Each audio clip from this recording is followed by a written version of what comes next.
Quando a gente fala de mãe, a gente sempre fala da família, né? E a gente gosta de valorizar aquilo que Deus nos deu, que é a nossa família, né? Muito bem.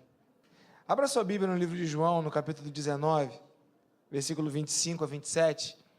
Estava conversando com o pastor Carlos semana passada, na terça-feira. A gente tem se encontrado a cada terça para orar e estar juntos. E ele estava me falando sobre o tempo que eles estão falando agora, que é maturidade em família. Inclusive, esteja orando por mim. Quarta-feira, dia 22, eu vou estar ministrando a palavra lá na Congregacional de Bento Ribeiro. E o pastor Carlos me falou desse texto e comentou comigo sobre esse texto, que ele ficou assim, de alguma forma, impactado por esse texto. E ele me falou sobre algumas coisas que chamaram a atenção dele no que diz respeito ao relacionamento de amizade que havia entre Maria e as duas outras Marias que estavam com ela, e o relacionamento de amizade que havia entre João, né, o seu discípulo amado, e Jesus ali na cruz, e sobre a importância dentro da maturidade cristã, a termos amigos. E eu li esse texto e Deus ministrou tanto ao meu coração. Eu fico feliz de saber que a Bíblia, ela nunca diz uma coisa só. Você pode ter certeza disso. A palavra do Senhor, ela sempre se renovará na sua vida, né? Às vezes a gente fica assim, um texto que você já leu, ou um texto que você conhece. Dificilmente você conhece o texto na sua profundidade, né? Porque se você lê-lo 30 vezes, você vai ouvir de Deus 30 coisas, e às vezes 30 coisas diferentes. E eu creio que nessa manhã o Senhor vai falar contigo nesse texto bíblico. Amém, queridos? Livro de João, capítulo 19, versículo 25 e 27, fala dos últimos momentos ali de Jesus, antes dele ser morto na cruz do Calvário. E no capítulo 19, verso 25, perto da cruz de Jesus, estavam sua mãe, a irmã dela, Maria, mulher de Clopas, e Maria Madalena, as três Marias. Verso 26. Quando Jesus viu sua mãe ali e perto dela, o discípulo a quem ele amava, que era João, disse à sua mãe: aí está o seu filho. Verso 27. E ao discípulo: aí está a sua mãe. E daquela hora em diante, o discípulo a recebeu em sua família. Falar de mãe é falar de família, falar de casa. Eu louvo muito a Deus pela vida da minha esposa, da Drica, que é uma excelente mãe e cuida da casa. E dificilmente eu poderia ser quem eu sou, estar onde estou e fazer o que eu faço, se eu não fosse uma mulher no suporte ou na retaguarda, fazendo muita coisa. Semana passada, ou retrasada, eu caí na esparrela de falar para ela: eu também ajudo. E ela falou: então tá bom, então agora tu vai ajudar mesmo.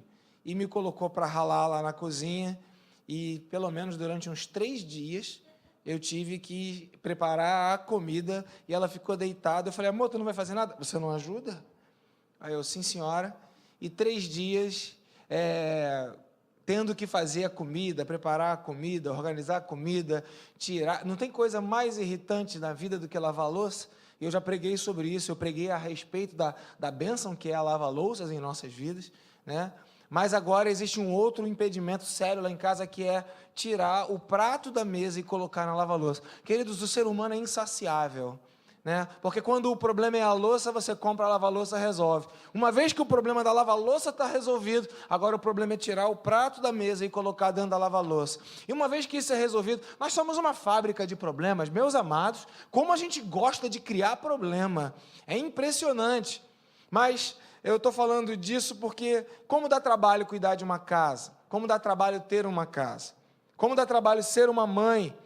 E eu queria destacar aqui pelo menos 3 características de Maria, quando ela estava aqui experimentando uma das piores emoções que uma mãe já pode ter experimentado na vida, né?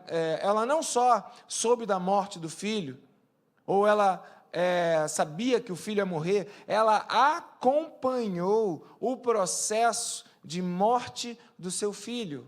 Isso é terrível. Há uns dias atrás eu estive no sepultamento do meu primo, foi um momento difícil, um policial, um oficial da Polícia Militar, saiu nos jornais, ele estava no salão de cabeleireiro e descobriram ou identificaram que ele era um policial e ele foi morto com um monte de tiro.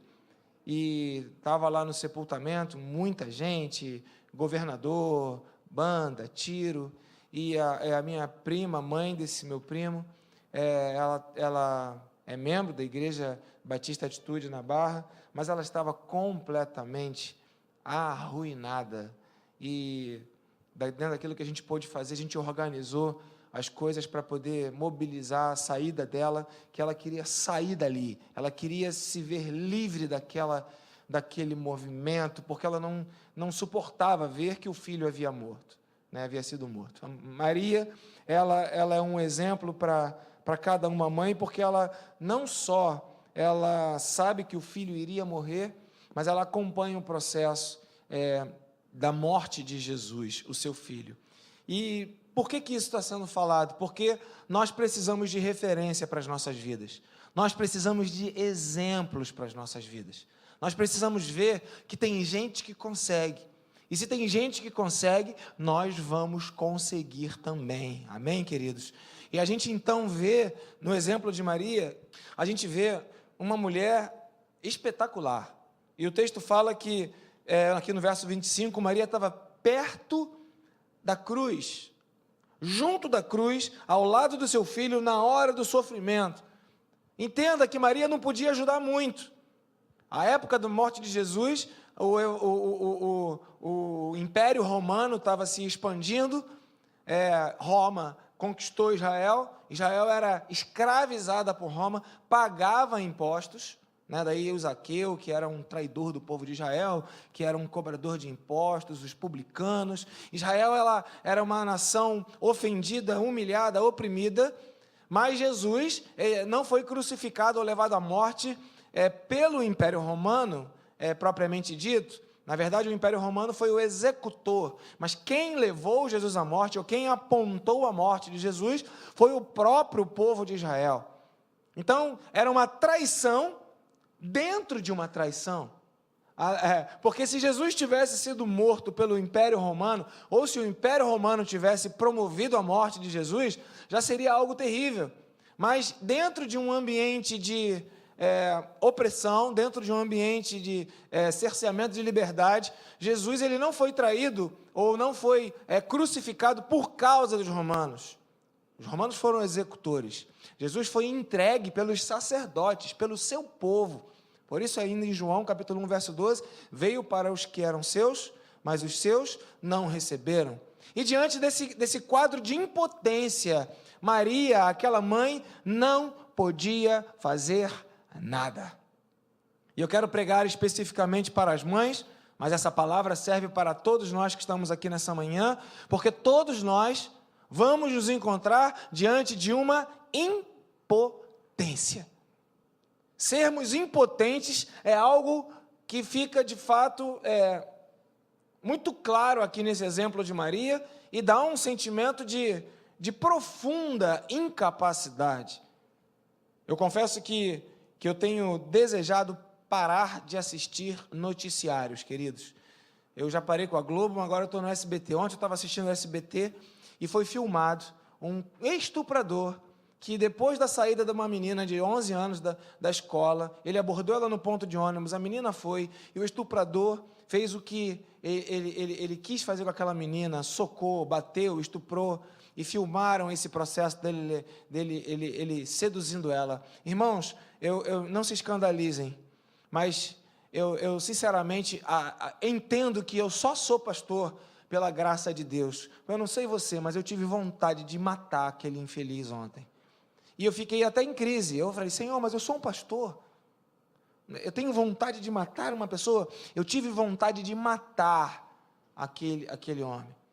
E talvez essa vontade de matar, ela tenha vindo da minha impotência de ter mudado a história daquela garota de 11 anos. Saiu da escola, veio com as amigas, um camarada parou no meio do caminho, e o toque de crueldade foi ele virar para a menina e falar: eu sou da mesma igreja que o seu pai é.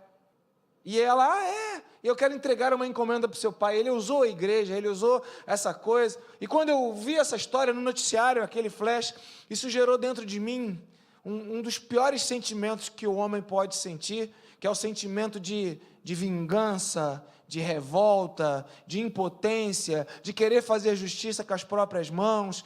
E aí eu precisei orar para ficar livre desse sentimento. E eu quero passar essa ideia para vocês diante de Maria. Imagina uma mãe vendo seu filho sendo morto, um bom menino, um carpinteiro. Ele era inteligente, ele andava junto com ela, e agora ele, além de estarem sofrendo porque estão dentro do cativeiro romano, o próprio povo, o povo de Israel, o povo descendente de Deus, o povo que aguardava o Messias, ela sabia que Jesus era o Filho de Deus, porque ela não teve relações com seu marido José para que Jesus nascesse. Ele foi a obra do Espírito Santo. Ela sabia da verdade e ela não podia fazer absolutamente nada a favor do seu filho. A impotência dessa mulher não impediu ela de estar ao lado da cruz no momento de sofrimento do seu filho. A impotência, ou ela não poder fazer nada, não impediu ela de estar do lado de quem ela amava, na hora que mais era necessário estar do lado, que é na hora do sofrimento. Então a minha palavra para você, mãe, que está aqui nessa manhã, é que você pode sim estar do lado do seu filho, independente de qual seja o sofrimento que o seu filho esteja passando, ou que você mesma esteja vivendo.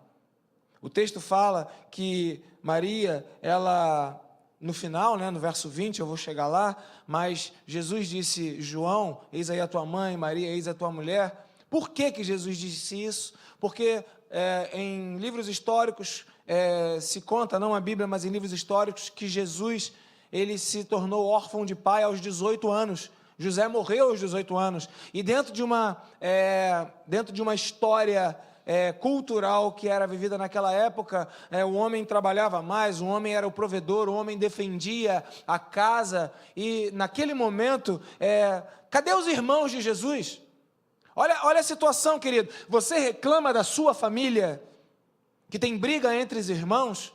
Presta atenção. Jesus precisou pedir para um amigo para receber a mãe em casa. Pai morto, ninguém cuidava da mãe e nenhum irmão cuidava daquela mãe. Cadê Judas? Cadê Tiago? Cadê os irmãos de Jesus? Eram 6. Pelo menos é o que a gente entende aí. E cadê eles? E Jesus precisou recorrer para um amigo. Talvez por isso a Bíblia fale que há amigos mais chegados do que irmãos. Então veja que você reclama da sua família, que a sua família é desunida, que os seus irmãos são isso, são aquilo, e a família de Jesus? Que confusão!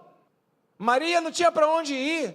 Olha a cabeça dessa mulher, nesse momento terrível, avassalador, o filho morrendo, o filho sofrendo. Olha o clamor dessa mulher. Imagina se ela quisesse executar justiça com as próprias mãos, o que ela podia fazer?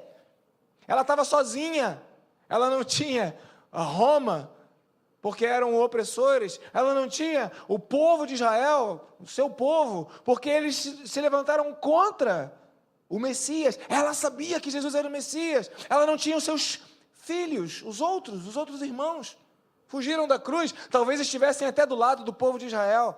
Deixa matar Jesus, porque irmão tem essa coisa, de competir com o irmão, e talvez os irmãos não tivessem entendido quem era Jesus ou o papel do Messias. E aí Jesus precisa dizer para João: vai cuidar da minha mãe, porque não tinha outra pessoa. Entenda que Maria, nesse momento, ela estava vivendo o pior, ou talvez um dos piores momentos da história da sua vida. A vida é assim, a vida é de altos e baixos. Alguns anos atrás, Maria cantava: a minha alma engrandece ao Senhor, e o meu espírito se alegra em Deus, o meu Salvador, porque Ele tem feito coisas grandiosas. E tempos depois, está ali Maria, arruinada, chorando, sem ter onde morar. Os filhos dela não estavam ali por perto, talvez se estivessem, não estavam disponíveis para ajudá-la. Jesus na cruz sendo morto, e ela não tinha. Por isso que esse é um texto que fala muito de amizade, porque fala que as duas Marias estavam ao lado dela. E é interessante saber que sempre Deus levanta alguém para estar do nosso lado na hora da nossa dificuldade. Sempre Deus levanta alguém para estar do nosso lado na hora que nós estamos sofrendo. E está ali aquela mulher, Maria, sofrendo, impotente, sem poder fazer nada, e ela então fica fazendo o que ela pode fazer, ela está junto. Sabe, queridos, eu quero estimular você a estar junto nos momentos de sofrimento. Claro que nos momentos de sofrimento a gente quer evitar, a gente quer sair fora, a gente não quer ter junto. Um dos piores, para mim, um dos piores fracassos da humanidade é a morte. O homem não nasceu para morrer, nós nascemos para ter vida, tanto aqui nesse mundo quanto pós-morte, vida eterna. Então a morte, ela para mim é uma ofensa, eu detesto a morte, mas vez por outra, dentro do ministério, a gente precisa estar na casa do luto. E precisa estar do lado de pessoas que estão sofrendo. Precisa estar do lado de pessoas reais, que não vivem a vida virtual do Facebook, que é só alegria, só viagem, só foto, só coisa boa. Pegou fogo, aí a pessoa posta um momento feliz no lugar que pegou fogo. Só tem felicidade, só tem alegria, só tem coisa boa. Mas a vida real não é essa. A vida real é de gente que sofre, gente que precisa de apoio, gente que precisa de ajuda, gente que precisa ter gente do lado. E esse texto, então, ele fala de Maria estando do lado do seu filho, não podia fazer muita coisa, não podia nem falar, talvez, porque talvez os guardas, cala a boca, mulher, aquela coisa de, você já foi visitar alguém num presídio, ou já foi visitar alguém que está sendo, de alguma forma, numa delegacia, alguma coisa, algum exemplo paralelo aqui. Maria não tinha tanta liberdade, mas mesmo assim ela não pensou em si mesma, mas ela pensou no filho, senão ela teria evitado tanta dor. Senão ela teria fugido daquela dor. Mas ela não fugiu da dor, ela enfrentou a dor e venceu. Aleluia! Esse é o exemplo que essa mãe dá para cada uma das mães que está aqui nessa manhã. Você é capaz de enfrentar a dor e vencê-la, porque o Senhor te dá o poder para fazer isso. A segunda mensagem que eu quero passar para vocês, mães, nessa manhã, é essa, que ela tinha amigas, parceiras do sofrimento, que amavam tanto que estavam juntas naquele momento. Tem uma piada antiga que eu já falei, mas eu vou repetir, porque pastor repete, né? E a gente tem aquela ideia de duas mulheres se encontrando. Amiga, e como vai? Você está linda, que cabelo lindo, que coisa, que cor linda da sua unha, que legal. Quando vira as costas, fala, que mulher falsa, detesto ela, coisa horrorosa, ainda bem que ela está lá para outro canto, eu estou aqui. E dois homens se encontram e falam, fala vagabundo, marginal, bandido, fala 71, cara, tu é um trouxa. Aí quando os homens vão embora, pô, esse cara é gente boa, esse cara é legal, parceiro, né? É uma piada antiga, ainda bem que vocês riram, muito obrigado. Piadas à parte, para descontrair um pouco esse clima de morte, a gente está no Dia das Mães, é dia de alegria, é dia de festa, falando de cruz. Não, eu estou falando de uma mulher que tinha amigas, e que não era essa amizade fútil, dessa piada que eu contei, onde uma mulher encontra outra, você está bonita, roupa nova, a cor é sua, é bique, é azul, eu não sei, porque a mulher vê tantas cores que a gente não vê, e não, mas é preciso mulher ou igreja desenvolver uma amizade que seja relevante, até porque, quem é a sua família? E por que a sua família tem a obrigação de te amar? Às vezes a gente vem ao mundo, né? E acha que a nossa família tem obrigação de nos amar. Mas tem gente que é muito difícil de ser amada. E gente de dentro da família que é muito difícil de ser amada. E talvez isso cause trauma, ou cause descontentamento, ou cause chateação na vida de alguns, porque não tem na família o que gostaria de ter. Mas eu quero trazer para você uma solução de Deus. Tenha amigos. tenha amigas. Esse texto fala que Jesus tinha seu amigo mais próximo e que Maria tinha amigas. Talvez Jesus tenha aprendido com a sua mãe. Ali, teologicamente, a gente sabe que Jesus era perfeitamente homem, perfeitamente Deus, e a gente sabe da influência de uma mãe e de um pai na criação de um filho. Então a gente entende o chamado de José, o chamado de Maria, e a gente entende que a educação e a influência dos pais também foram uma inspiração de Deus para que Jesus fosse o que ele deveria de ser. Algumas correções aqui e ali, mas Deus usou Maria, Deus usou José enquanto vivo. Então você vê que, e provavelmente, com certeza, José já era morto a esse tempo, porque senão Maria não ia ter necessidade de ir para a casa de ninguém, ela tinha a casa dela com o seu marido. Então, você vê que nesse momento, talvez influenciado pelo exemplo da mãe, Jesus tenha aprendido a ter amigos, e nessa manhã eu quero dizer para você, você precisa de amigos. Você precisa de amigos.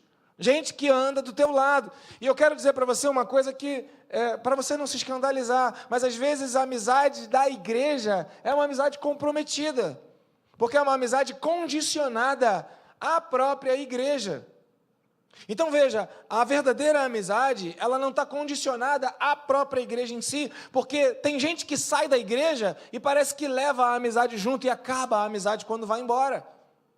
Ou, o que é pior, tem gente que quando sai da igreja leva o amigo junto, né? Porque aí já carrega, já sai de balde. Eu espero que você não faça isso com a sua igreja, amém, querido? Eu espero que você traga pessoas para a igreja, não leve pessoas da igreja, desonrando a sua igreja e dando mais importância às suas particularidades, mas que você preze o corpo. Mas entenda que é preciso ter amigos, e a amizade da igreja, às vezes, ela é uma amizade muito local. Quem já mudou de igreja sabe disso. Você sai da igreja, parece que seus amigos te abandonam ou saem de perto de você. Por que isso? Porque existe uma característica na amizade que é fundamental, que se chama proximidade. Ninguém consegue ser amigo longe. Ninguém consegue ser mãe longe. Ninguém consegue ser filho longe. Então, a segunda palavra que eu quero trazer para você mãe, é que você precisa ter amigas, e amigas são pessoas que andam perto de você, que caminham do seu lado, que sentem prazer de estar com você. E eu acredito muito nisso, que quando Deus trouxe você para essa igreja, quando Deus, de alguma forma, atraiu você para esse ministério, é porque aqui é o lugar que Deus tem separado para que você tenha amizades. E por isso a gente tem ministério de crianças, jovens, adolescentes, casais, mulheres, homens, para que você possa identificar-se dentro da sua faixa etária, dentro daquilo que é a sua realidade, com um grupo que é o seu grupo. Amigos não vão ser perfeitos, mas vão estar com você nos momentos que você mais precisa que eles estejam. E de que maneira você descobre ou tem amigos? A Bíblia ensina: semeando amizade, entregando amizade. Se você ficar parado, esperando alguém chegar, a pessoa não vai chegar. Mas se você for até ela e entregar a amizade, você vai estar liberando aquilo que você, como semente, depois vai colher como um fruto. E como já foi dito aqui mais cedo, cada um de nós tem uma colheita. Amém, queridos? Mas só temos uma colheita, porque primeiro semeamos. Então, a melhor maneira de fazer amizade é sendo amigo. Porque no momento que você estiver precisando de ajuda, de apoio, como Maria, você vai precisar ter amigas do seu lado, vai precisar ter amigos do seu lado. Terceiro ponto, e eu quero passar para você nessa manhã. A sua mãe, Maria, acreditava no seu filho. Veja, o profeta Isaías já tinha dito: olhamos para ele e não vimos beleza alguma, seu corpo machucado, moído. Olha a situação dessa mãe.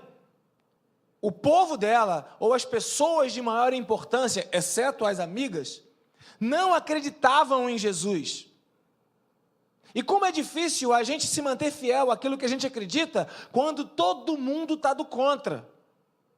Todo mundo diz, crucifica, crucifica. Maria falou, não, é meu filho.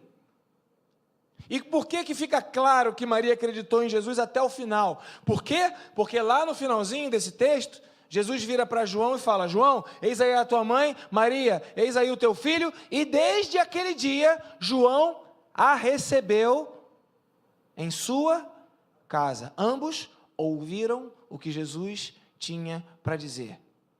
Uma mãe acredita no seu filho.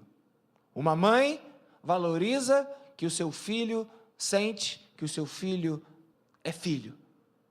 Sabe por quê, queridos? Porque às vezes a sociedade, ela diz que o seu filho não vale nada.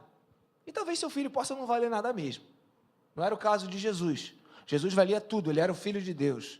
Mas às vezes a sociedade, as pessoas do seu bairro, as pessoas do seu convívio, do seu trabalho, olham para o seu filho e falam, não vale nada. É um charlatão, é um mentiroso, é um usuário de droga, é um alcoólatra, é uma coisa horrorosa. Uma das coisas que mais me chocou foi quando eu estava lá no seminário, lá na cantina do seminário, conversando sobre o falecimento do meu primo e falando sobre a dinâmica de Satanás de matar. E eu falei, aquele policial foi morto e aqueles 2 jovens que foram filmados o matando, eles estão condenados à morte. Porque agora vai haver a vingança, vai haver a revanche. Quando é que isso vai parar? Aí me vira alguém da cantina e fala, pois é, aqueles 2 jovens são filhos de uma irmã que é membro da igreja tal, e aquela mãe está desesperada, porque aquele filho que foi para a marginalidade, ele agora está condenado à morte e agora vai morrer. Quem é que ganha quando um policial é morto? Quem é que ganha quando um bandido é morto? Satanás ganha. Vidas são ceifadas, vidas são destruídas, famílias são destruídas. E eu quero dizer para você que, mesmo sabendo que aquele filho era um assassino, aquela mãe ainda sofria e ainda o amava e ainda acreditava que havia solução para aquele filho. Mesmo sabendo que ninguém acreditava em Jesus, Maria ainda olhava para Jesus, ainda estava perto de Jesus, ainda ouvia o que Jesus tinha que falar, ainda dava atenção para Jesus. Talvez, humanamente falando, Jesus não merecesse atenção. Talvez, humanamente falando, Jesus talvez tivesse de ser, abre aspas, desprezado pela sua mãe. Mas estava lá aquela mulher ouvindo, dando apoio, junto, acreditando no seu filho. Porque quando Maria estava lá, ela estava dizendo, eu sei que tu és o Filho de Deus, eu acredito em você. Meu filho, ninguém acreditou, mas eu acredito. Ninguém te honrou, eu te honro. Ninguém ficou contigo, eu fico contigo. Nem os discípulos de Jesus estavam lá. Eu fico contigo. Mãe, acredita no filho o tempo todo, seja quem for o seu filho. Porque às vezes os filhos nos deixam frustrados. Como eu agradeci a Deus pela vida da Giovana, que só me dá alegria. Mas tem pai e tem mãe que sofre. Mas nem por isso deixa de ser filho. Deixa de ser objeto do amor. Deixa de ser importante andar do lado e estar junto. Então a minha palavra aqui é para as mães, mas serve como uma referência para toda a igreja, é que nós precisamos ir além daquilo que a pessoa é e atender àquilo que é colocado sobre a vida daquela pessoa. Sabe, queridos, seria dizer assim que no ministério pastoral, você tem que ir além do que o Ângelo é, da pessoa que o Ângelo é, e tem que seguir o Ângelo, não se ele for o líder que você imagina que ele seja, não se ele tiver a aparência que você gostaria que ele tivesse, não se ele tiver as postagens ou a relevância nas mídias que você gostaria que ele tivesse.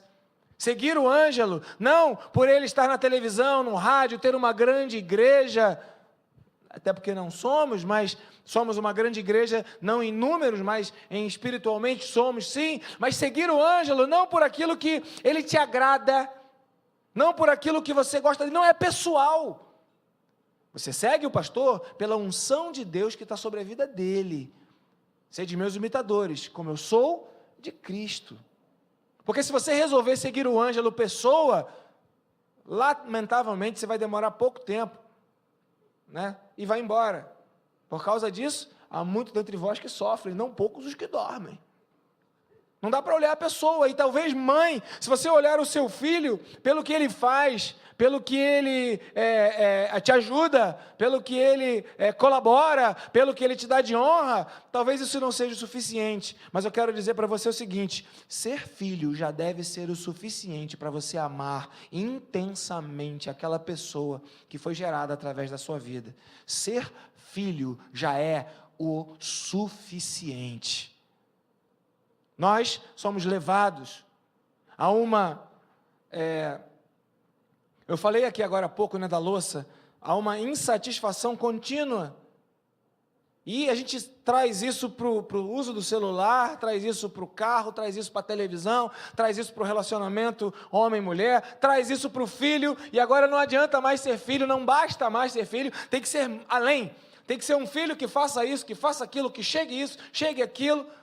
Porque se o filho não fizer aquilo que todo mundo acha que é importante, o meu filho não vai me honrar.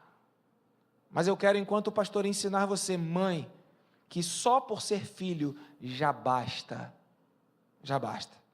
Eu não sei como você lê a Bíblia, mas eu leio Jesus se batizando e eu vejo a voz do Pai, a voz de Deus dizendo: esse é meu filho amado, em quem tenho nele prazer. Por que eu tenho prazer? Porque eu amo.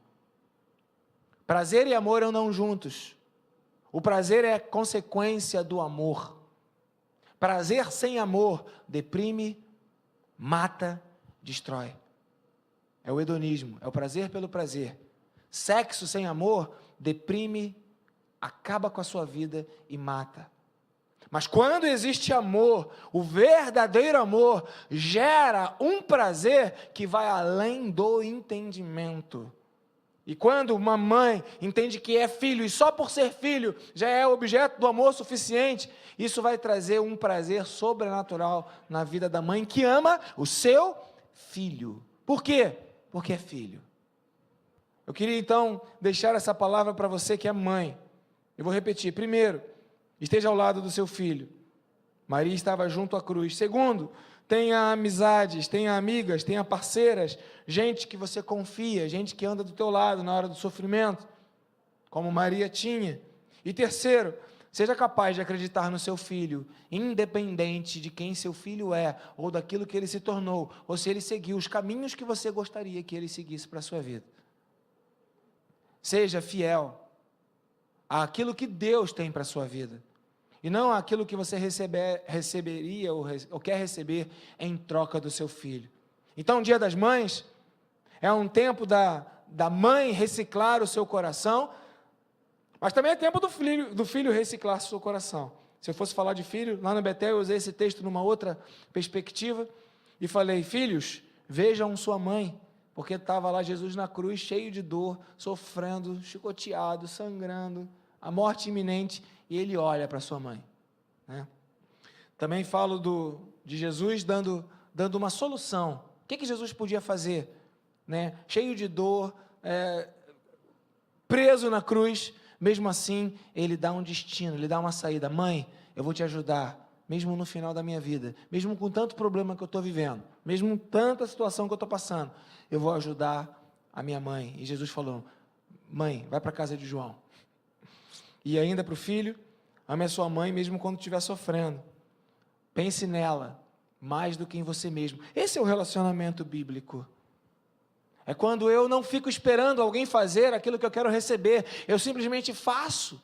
É quando eu não fico esperando ter azeite, eu simplesmente encho a vasilha dos outros. É quando eu não fico esperando as amizades, eu dou a amizade. É quando eu não fico esperando dinheiro, eu sou fiel no dízimo e na oferta. É quando eu não fico esperando os recursos desse mundo, mas eu sei em quem tenho crido, estou bem certo que Ele é poderoso para fazer infinitamente mais do que eu estou pedindo, pensando ou imaginando.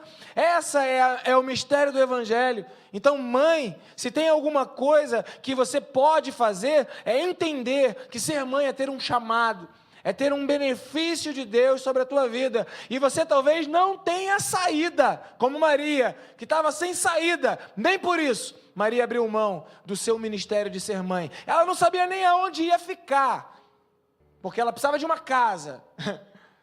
Ela não sabia que Jesus ia dar aquela solução, mas ela continuou firme no seu ministério, mesmo quando o filho, abre aspas, aparentemente, fecha aspas, não podia fazer nada por ela. Ela era desinteressada, ela queria entregar para Jesus o seu amor. E ela saiu dali com uma solução, e ela saiu dali com a sua vida definida, ela saiu dali com o seu destino resolvido.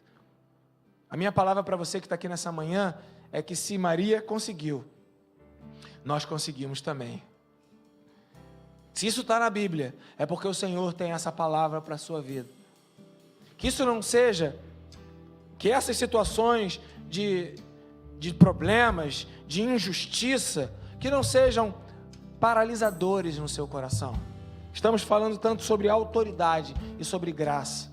E a minha palavra para você é que você tem autoridade para amar, independente de qual for a circunstância. Mãe, igreja, você tem autoridade para amar, independente de qual for a circunstância. O diabo veio para roubar, veio para matar, veio para destruir, mas a igreja se levanta como o corpo de Cristo, para ser as mãos de Cristo, para ser os braços de Cristo, para ser a companhia de Cristo para aqueles que estão nesse mundo. A nossa missão é amar.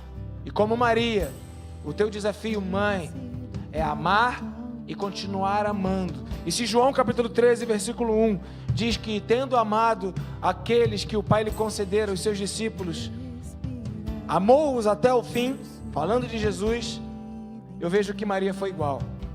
Porque na hora da morte do seu filho, Maria amou o seu filho até o fim. Servimos a um Senhor que nos ama até o fim. Temos exemplo de gente que amou até o fim. E a minha palavra para você é que você pode amar até o fim. Se os seus irmãos não amam, se você está na cruz, se você está sem saída na sua vida, se é um sentimento de injustiça, nada disso é maior do que o amor de Deus. Nada disso é maior. A que diremos, pois, à vista dessas coisas? Se Deus é por nós, quem será contra nós?